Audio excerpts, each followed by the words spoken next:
ચાલો બાળકો, આજે આપણે ખેડૂત વિશે પાઠ ભણવાનો છે. એક ખેડૂત હોય છે. અચ્છા. તેને બે બળદ હોય છે. તે વાડીએ જાય છે. પછી વાડીએ કપાસ વાવે છે. અને ઈ કપાસ ઉગી જાય પછી ઈ કપાસ લઈને માર્કેટિંગ યાર્ડમાં વેચવા જાય છે.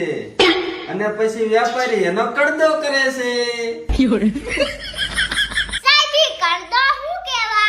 જો બાળકો, કડદો એટલે જે કપાસનો ભાવ માર્કેટિંગ યાર્ડમાં થઈ ગયો હોય અને પછી ઈ કપાસ ખેડૂત જીનમાં ઠલવા જાય અને પછી અડધું ટ્રેક્ટર ખાલી થાય અને પછી વેપારી એમ કે હવે તમારા કપાસમાં 80 રૂપિયાની હવા કરી ગઈ છે.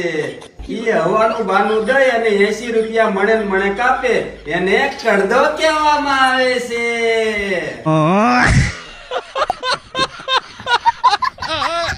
પણ એટલો બધો ફેર નથી.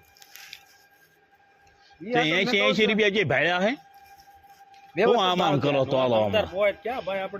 હા પણ એ વાત બરોબર છે, પણ આ કડદાની સિસ્ટમ બંધ કરી દેવાની જરૂર છે. હવે કડદો કોક ઠોકાર છે, કડદો આમણામ કરશો ને તો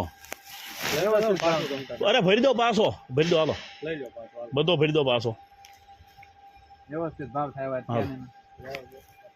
બરોબર. આ કડદાનો તો માઠ હોય, આ તો છે ને કોક નો બાટલો સટકી જાય, કોક ઠોકી નાખે, મય જાય હાલ મારે કે એમ નહીં તો પણ ના છોડો કઈ ના થાય. આખું બંધ કરીને કપા રાખો છો, બંધ કરીને સામે કોઈ દેખાય જ ના. શું આ તો બધું આખું ઉઘાડું કરીને તો મૂક્યું તું. ઉગાડું એટલે હું અરે જોઈ લેવાનો હોય, ખાડો કરીને વચ્ચે ખાડો કરીને જોઈ લેવાનો હોય. શું ભાઈ હાલો હા લેતો જાવ પાછો. હા ભરી દો પાછો, હાલો પાછો ન ભરાય પડ્યો એ રે. હું અરે પણ મારે દેવો જ નથી, મારે ઈ નથી દેવો કપા, ઈ મારો કપા બધો ભરી જ દો પાછો, પાછો ભરી દો બધો, હાલો નથી મારે ઈ નથી દેવો, આ નથી દેવો મારે ઈ ભાવમાં.